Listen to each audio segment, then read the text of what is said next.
Buenas noches, mis hermanos, que el Señor les bendiga. Aprovechemos la postura y vamos a orar. Dios Padre Santo, Padre bueno, gracias, oh Dios, por esta tarde. Gracias, Señor, porque tú has permitido que estemos aquí en tu templo. Bendícenos, oh Dios, con este tiempo, Señor, de estudio de tu palabra. Guíanos, oh Dios, guía a este siervo, Señor. Sabemos que el tema me queda grande, Señor, pero confiamos en tu gracia, Padre. Prepara nuestros corazones, Señor, quita cualquier prejuicio de nosotros, Señor, a los fines de que tu palabra trabaje en nosotros, Padre. En el nombre de tu Hijo amado Cristo Jesús te lo pedimos. Amén. Mis hermanos, acompáñenme por favor al libro de los Efesios, capítulo 5. Seguimos el estudio de los Efesios. Hoy vamos a terminar el capítulo 5 y vamos a hablar de un tema que trae bastante... es de mucho hablar. Bien, ok, hoy vamos a hablar sobre el matrimonio. Y como les dije, vamos a trabajar con el capítulo 5 de Efesios, en los versículos que van del 21 hasta el 33. Acompáñenme por favor en la lectura. Efesios capítulo 5, versículo 21. Someteos unos a otros en el temor de Dios. Las casadas estén sujetas a sus propios maridos como al Señor, porque el marido es cabeza de la mujer, así como Cristo es cabeza de la iglesia, la cual es su cuerpo y Él es su Salvador. Así que, como la iglesia está sujeta a Cristo, así también las casadas lo estén a sus propios maridos en todo. Maridos, amad a vuestras mujeres, así como Cristo amó a la iglesia y se entregó a sí mismo por ella, para santificarla, habiéndola purificado en el lavamiento del agua por la palabra, a fin de presentársela a sí mismo una iglesia gloriosa que no tuviese mancha ni arruga, ni cosa semejante, sino que fuese santa y sin mancha. Así también los maridos deben amar a sus mujeres como a sus mismos cuerpos. El que ama a su mujer, a sí mismo se ama, porque nadie aborreció jamás a su propia carne, sino que la sustenta y la cuida, como también Cristo a la iglesia. Porque somos miembros de su cuerpo, de su carne y de sus huesos. Por eso dejará el hombre a su padre y a su madre, y se unirá a su mujer, y los dos serán una sola carne. Grande es este misterio, mas yo digo esto respecto de Cristo y de la iglesia. Por lo demás, cada uno de vosotros ame también a su mujer como a sí mismo, y la mujer respete a su marido. Son pautas bastante específicas las que nos está dando el apóstol Pablo con respecto al matrimonio. Y el tema de hoy es hacia un modelo de matrimonio bíblico. Estamos en una época en que todo se ha distorsionado y una de las cosas que Satanás ha utilizado es atacar lo que es el modelo de matrimonio.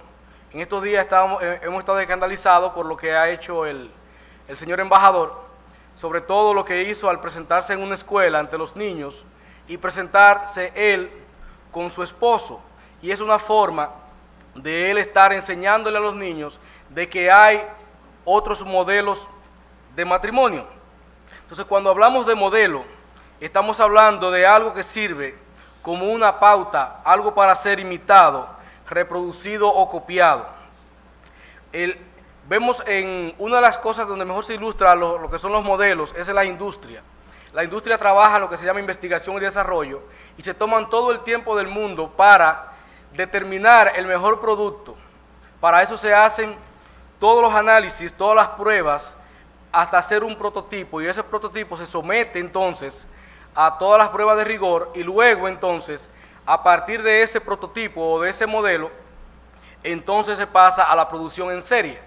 Y eso se hace con cada componente de un equipo. Para poner un ejemplo, de un vehículo, cada componente se hace un diseño, y de cada diseño entonces se hacen los modelos y se hacen todas las pruebas. La idea es que a partir de ese modelo todo salga igual, y se supone que en ese modelo se está buscando la mayor perfección posible.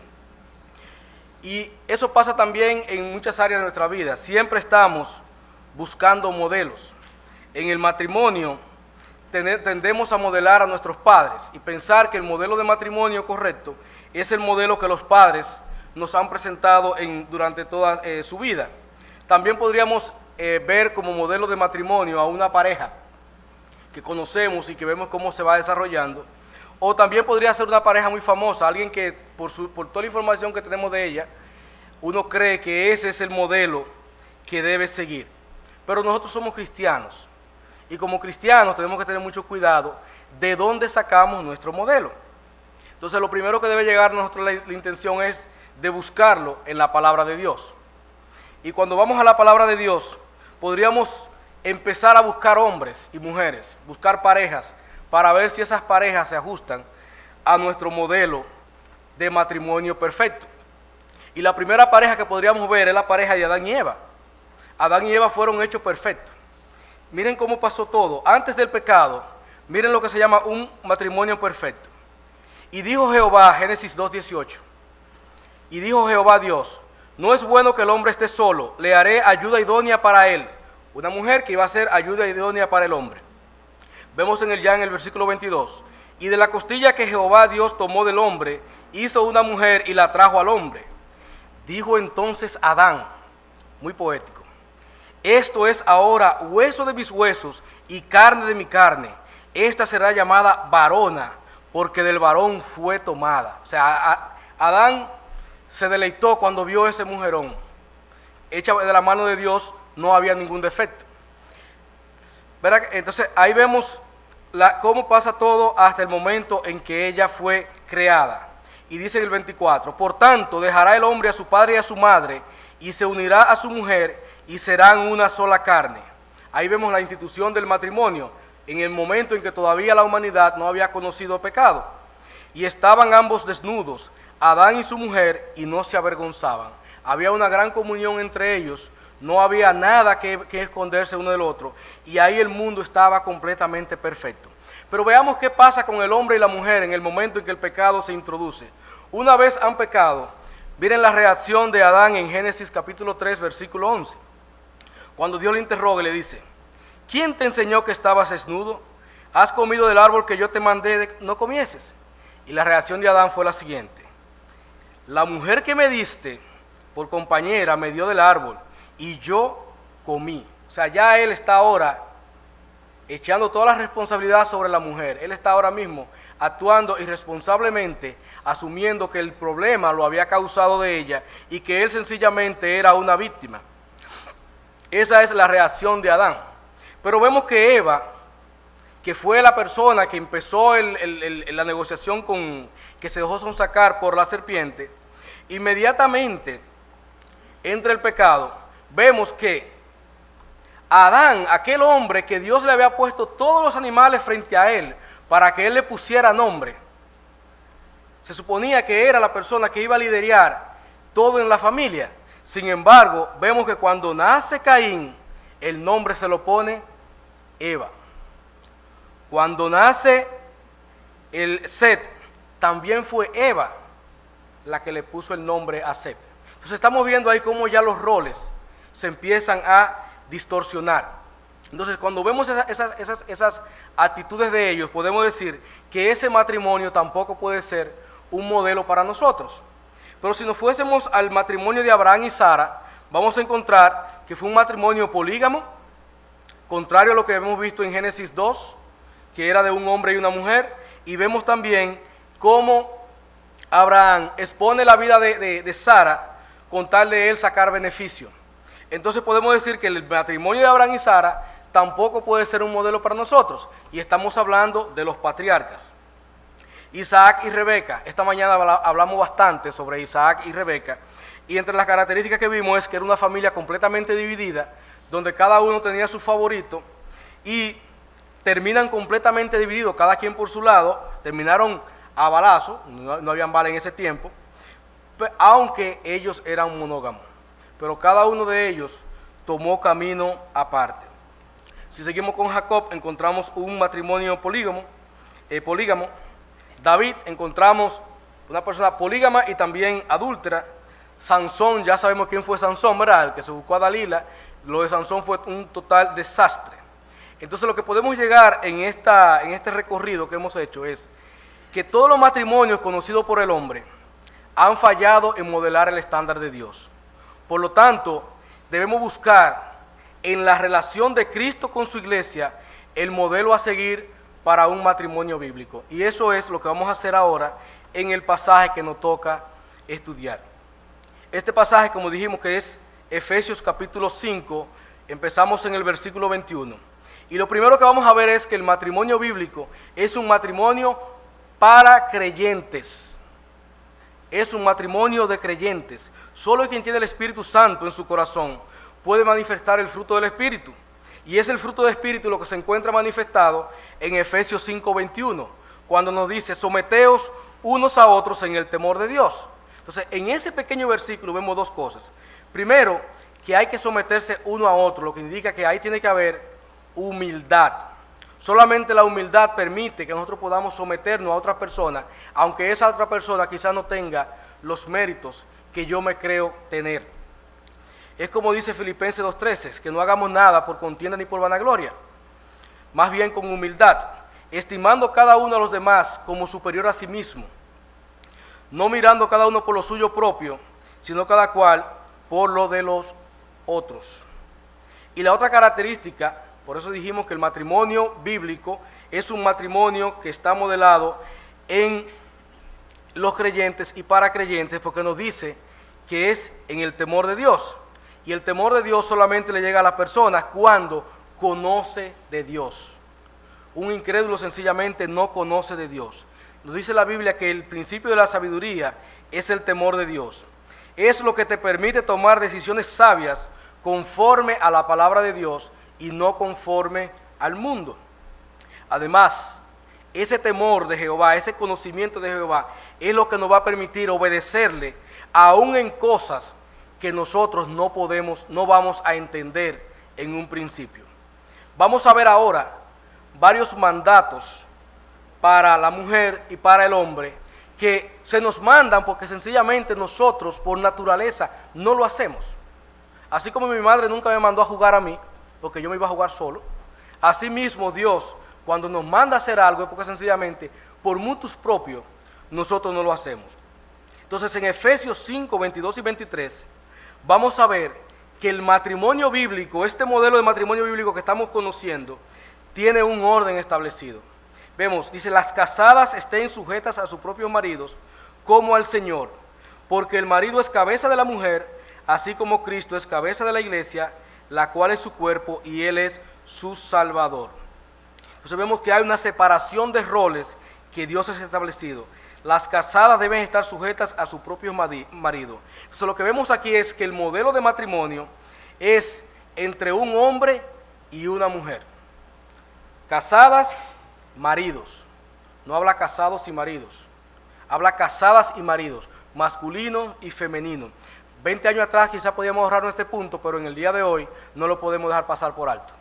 Estamos luchando contra una tendencia mundial a tergiversar lo que es el matrimonio que Dios ha creado. Y nosotros como cristianos tenemos que estar muy claros, hoy más que nunca, cuál es la base de lo que creemos. Porque cuando le decimos a ese pecado aberración, es porque tenemos una base bíblica que lo sustenta. Entonces el modelo es entre un hombre y una mujer. La sujeción establecida por Dios es a una persona en particular, hermana.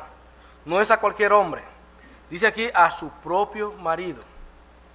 Y es una sujeción que Dios ha establecido dentro del matrimonio. Así como lo estableció orden dentro de la iglesia, también lo estableció dentro del matrimonio. Ahorita hablamos de cómo se construye un carro. En el matrimonio no es muy diferente. En un carro tiene que haber un solo conductor.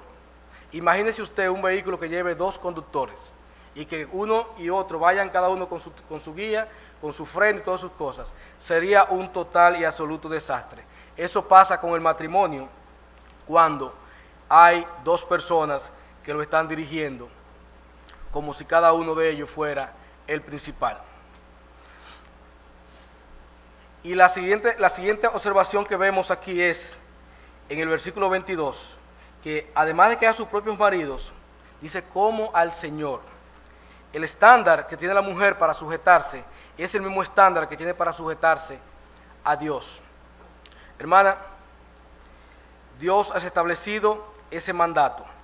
Nosotros sencillamente, así como hemos aceptado que Dios nos ha salvado, así debemos aceptar también que Dios nos ha establecido ese rol. Así como se acepta la sujeción al Señor en la salvación, así debemos aceptarla también en el matrimonio. Dios es quien ha establecido estos roles. Tengamos en cuenta esto. Y si Dios ha establecido estos roles, es porque Él en su sabiduría sabe qué es lo que más te conviene a ti. Por lo tanto, si tú no lo haces, tú estás sencillamente contendiendo contra Dios, contendiendo contra lo que Él ha mandado. Vemos aquí en este versículo, en el versículo 22, que Él, así como Cristo es la cabeza, Él le ha puesto la responsabilidad del hombre para liderar a su familia. Disculpen. Él ha dado esa responsabilidad al hombre para liderar a su familia. No es un privilegio. Si uno lo mira desde el punto de vista machista, desde el punto de vista mundano, se podría ver como un privilegio, porque vemos al hombre con el garrote, la mujer alándola por las greñas, como nos las dibujaban, y eso es desde el punto de vista machista, pero no desde el punto de vista cristiano. Dirigir una casa, dirigir un matrimonio es una gran responsabilidad cuando veamos ahorita las responsabilidades del matrimonio. Y el estándar de sujeción es: como la iglesia está sujeta a Cristo, así también las casadas lo estén sujetas a sus maridos en todos. Entonces el estándar es como la relación que hay entre Cristo y su iglesia. Entonces, si conocemos cómo Cristo está relacionado con su iglesia, vamos a entender entonces el nivel a que debe llegar la relación que hay entre el marido y la mujer. Como dije ahorita, la mujer debe aceptar que Dios en su sabiduría ha establecido ese patrón. Y eso incluye cosas en las cuales ella no necesariamente debe estar de acuerdo. Nos dice a sus maridos en todo, Efesios 5:24. Así que como la iglesia está sujeta a Cristo, que lo está sujeta en todo, así también las casadas lo estén a sus propios maridos en todo. Claro, eso no incluye asuntos que tengan que ver con pecado. Pero lo que quiere decir esto es lo siguiente: si el marido lleva el timón, lleva la responsabilidad, y ante el fracaso el marido también es que va a responder. Entonces tú tienes que saber que es él el que va a responder ante Dios por ese matrimonio. Por lo tanto, debe dejar que él sea que lleve las riendas. Tú eres la ayuda idónea, y eso debes de tenerlo siempre presente. La sujeción no se limita a la relación de esposos creyentes. La sujeción, nos enseña la palabra de Dios, que debe también ser también con el esposo incrédulo.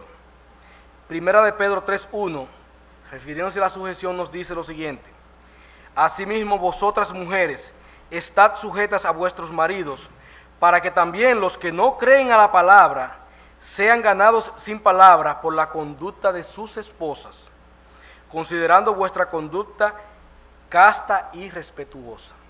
Entonces, si usted se va a casar, busque que sea alguien que sea creyente, que tenga temor de Dios y que esté dispuesto a amarla a usted por encima de su propia vida. Pero si usted llegó a ser creyente y su marido no es incrédulo, entonces usted podría ganarse el corazón de ese marido por su comportamiento. Lo que nos dice aquí que esa sujeción que la mujer va a tener sobre con ese marido incrédulo va a hacer que él vea ese cambio en ella y va a querer conocer al Dios que la transformó a ella, porque esa no es una condición natural de la mujer. Sujetarse no es una condición natural de la mujer, es algo que la mujer va a aprender por la gracia de Dios. Entonces, como dijimos ahorita, el matrimonio modelo establece responsabilidades dentro del núcleo familiar. El matrimonio establece responsabilidades. Vimos la responsabilidad de la mujer a la sujeción. Ahora vamos a leer los versículos del 25 hasta el 30 de Efesios, capítulo 5. Dice así: maridos, amad a vuestras mujeres, así como Cristo amó a la iglesia y se entregó a sí mismo por ella, para santificarla, habiéndola purificado en el lavamiento del agua por la palabra, a fin de presentársela a sí mismo una iglesia gloriosa, que no tuviese mancha, ni arruga, ni cosa semejante, sino que fuese santa y sin mancha. Así también los maridos deben amar a sus mujeres como a sus mismos cuerpos.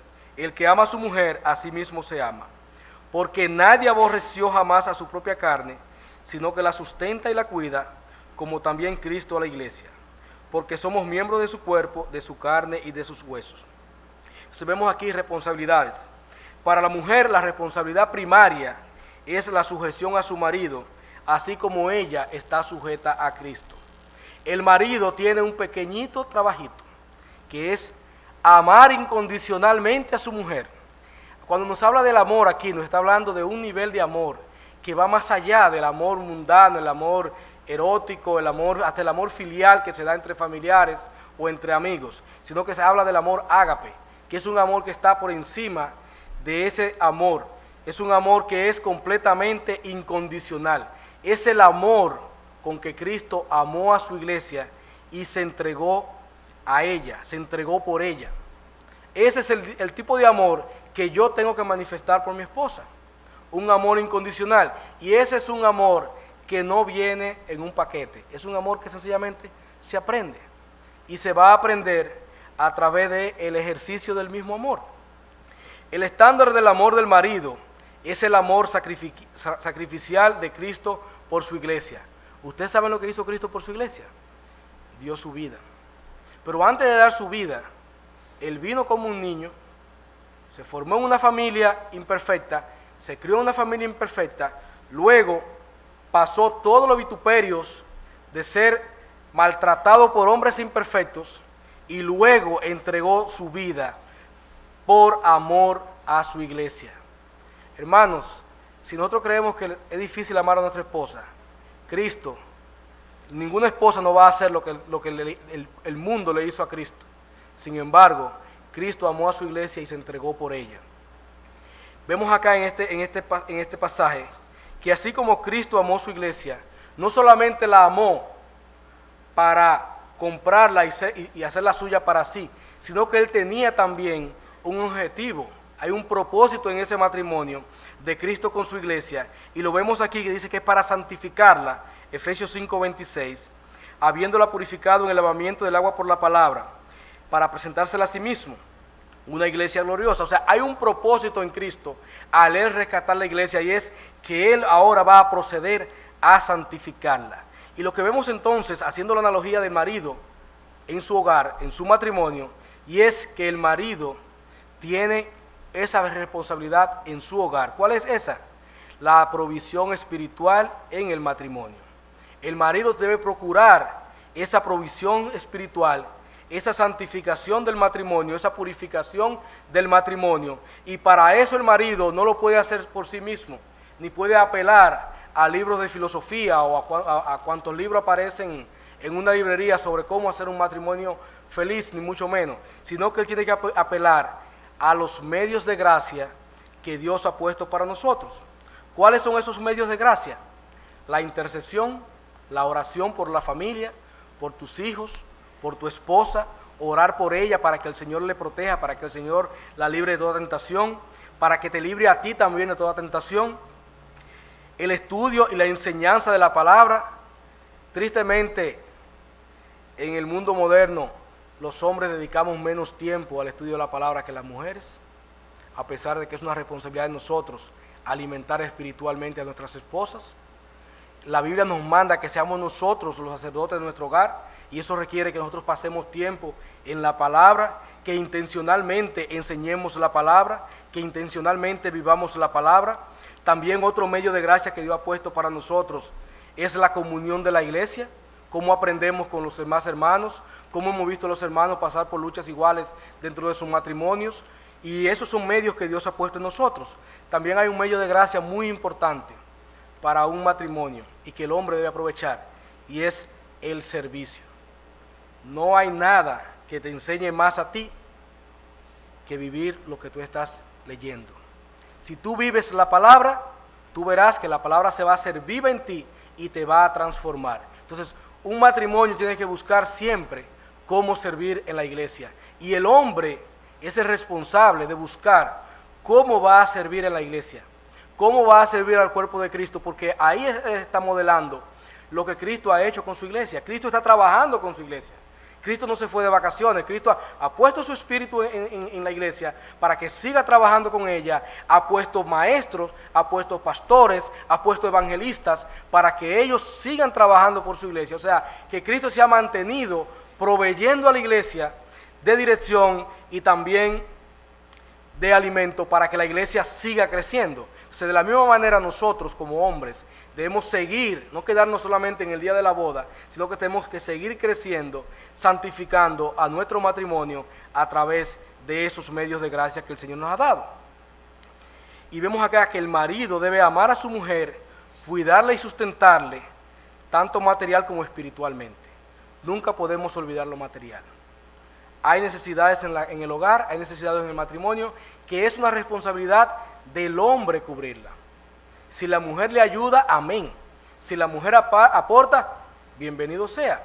Pero nosotros tenemos que entender que esa es una responsabilidad que cae sobre nosotros. Cristo hace lo mismo por su iglesia. Cristo hace la provisión material a su iglesia. Tenemos un templo que el Señor nos los ha dado. Ha puesto en el corazón de muchos hermanos aportar para que nos podamos reunir en un local. Cristo ha puesto en el corazón de muchas personas ofrendar para que en esas ofrendas se sustenten personas que dejan su casa y dejan su comodidad y se vayan a otro sitio a llevar el evangelio. Entonces Cristo es que está proveyendo cada una de esas cosas para que la iglesia crezca también en lo material. Y como dijimos ahorita, el estándar del cuidado del marido para con su esposa debe ser el estándar que Cristo estableció para con su iglesia. Si aprendemos de cómo Cristo cuida a su iglesia, vamos a aprender a cómo cuidar a nuestras esposas. Si no buscamos aprender cómo Cristo cuida a su iglesia, vamos a terminar utilizando los manuales del mundo.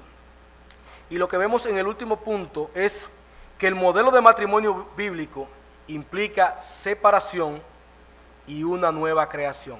Esto va para todo el mundo. Ahorita hablamos de responsabilidades individuales, aquí hablamos ya de responsabilidades colectivas. Efesios 5:31 nos dice: por esto dejará el hombre a su padre y a su madre, y se unirá a su mujer, y los dos serán una sola carne. Implica una separación total del antiguo estado. Díjese aquí textualmente, dejará a su padre y a su madre. No dice que se mudará con su padre y se llevará a la novia. Dice que se mudará con la madre y se llevará al novio. Dice que sencillamente los dos van a empezar una nueva unidad. Si su enamorado no está dispuesto a hacer eso, sencillamente él no está buscando un matrimonio bíblico. Amén. Otra cosa que podemos encontrar aquí es que incluye, ya hablamos de una separación que nos lleva entonces a una unión eterna entre los esposos. Cuando usted establece el compromiso de matrimonio, póngase en su cabeza, si usted es cristiano, que ese es un compromiso por siempre. Que usted sencillamente quemó los barcos, así como Eliseo quemó los arados y se comió los bueyes, así mismo usted olvide su soltería, olvídese todo lo que usted era antes y usted ahora es uno con su esposa y ella es una con usted.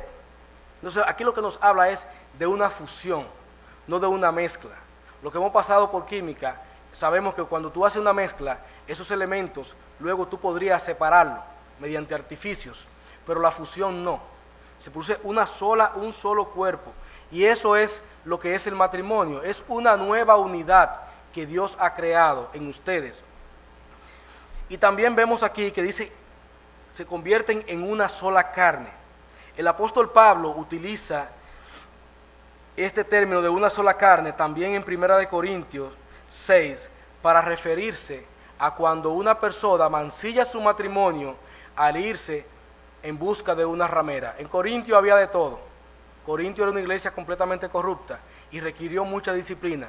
Pero esa disciplina de Corintio nos sirvió a nosotros mucho, porque nos dio mucha enseñanza. Aprendemos en cabeza ajena a veces. Entonces lo que vemos acá es que el apóstol Pablo, refiriéndose a esto de una sola carne, le dice a ellos que si usted se acuesta con una ramera, usted se hace una sola carne con ella.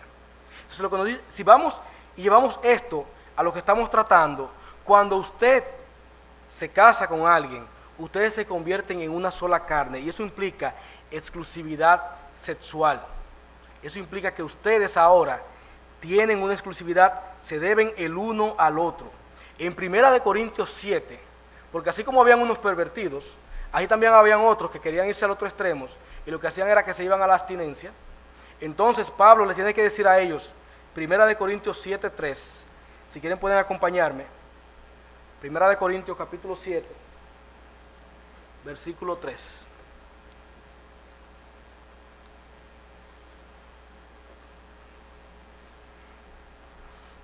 Recuerden que estamos buscando el modelo del matrimonio bíblico. Dice 1 Corintios 7:3, el marido cumpla con la mujer el deber conyugal, y asimismo la mujer con el marido. La mujer no tiene potestad sobre su propio cuerpo, sino el marido, ni tampoco tiene el marido potestad sobre su propio cuerpo, sino la mujer. No os neguéis el uno al otro, a no ser que por algún tiempo de mutuo consentimiento, para ocuparos sosegadamente en la oración, y volved a juntaros en uno, para que no os tiente Satanás a causa de vuestras incontinencias. Lo que vemos que en esa unión, en esa exclusividad, lo que Dios está protegiendo en nosotros es que Satanás nos tiente. La carne es débil, como dicen algunos, y es verdad que es débil. Entonces, por eso Dios ha puesto la intimidad sexual en la pareja, para que sencillamente sea de disfrute para ambos. Para ambos. Y es algo que en lo cual nosotros, cuando nos casamos, también quedamos comprometidos. Entonces somos una sola carne, nos debemos el uno al otro. Así como hablamos ahorita de la sumisión que debe ser uno al otro, así también en ese aspecto debe ser también del uno al otro. Y en todo esto lo que se busca es llevar gloria a Dios. Versículos 32 al 33. Grande es este misterio, mas yo digo esto respecto de Cristo y de la iglesia. Por lo demás, cada uno de vosotros ame también a su mujer como a sí mismo, y la mujer respete a su marido. En este mundo en que estamos viviendo, este modelo de matrimonio que hemos presentado es completamente contracultural. El matrimonio que la gente conoce es un acuerdo mientras nos convenga, y en el momento en que falle todo, entonces sencillamente cada uno toma sus corotos y todo se va a pique. Sin embargo, nosotros, al modelar este modelo de matrimonio, hacemos la diferencia, y con esto le damos gloria a Dios. Dios es glorificado en un matrimonio que sigue los lineamientos bíblicos. Hermanos, acudamos a los medios de gracia, refugiémonos en la palabra de Dios para que podamos construir un matrimonio que sea como Dios manda y no como el mundo nos lo está vendiendo. Amén. Oremos. Padre, te damos gracias, Señor, porque hemos llegado, Padre, aquí hasta a término, Padre. Pensé que la voz me iba a fallar, pero gracias, Señor, porque tú, oh Dios, has estado con nosotros. Ayúdanos, Señor, a hacer un matrimonio, Padre, que te glorifique a ti, Señor. Que tu nombre sea exaltado en nuestras vidas, Padre. Que tantos divorcios, Señor, no se vean en nuestras iglesias, Padre, sino que sean cosas, Señor, del mundo. Y que el mundo vea, Señor, en la iglesia una diferencia palpable, Padre, de lo que tú puedes hacer por tu gracia y por tu misericordia. Ayúdanos, Señor, a aprender a amar a nuestras esposas, Señor. Ayuda a nuestras esposas, Señor, a aprender a respetar, Señor, al marido, Padre, y a entender su rol, Padre, dentro de la familia. Guíanos, oh Dios, a poner todas estas cosas en práctica, Señor, y que no sean solamente teorías, Padre. Bendícenos, oh Dios, con un buen tiempo en esta semana, Padre, en el cual mostremos, Señor, a nuestras esposas el amor que tú has mostrado para con nosotros. Te pedimos esto en el nombre de tu Hijo amado Cristo Jesús. Amén.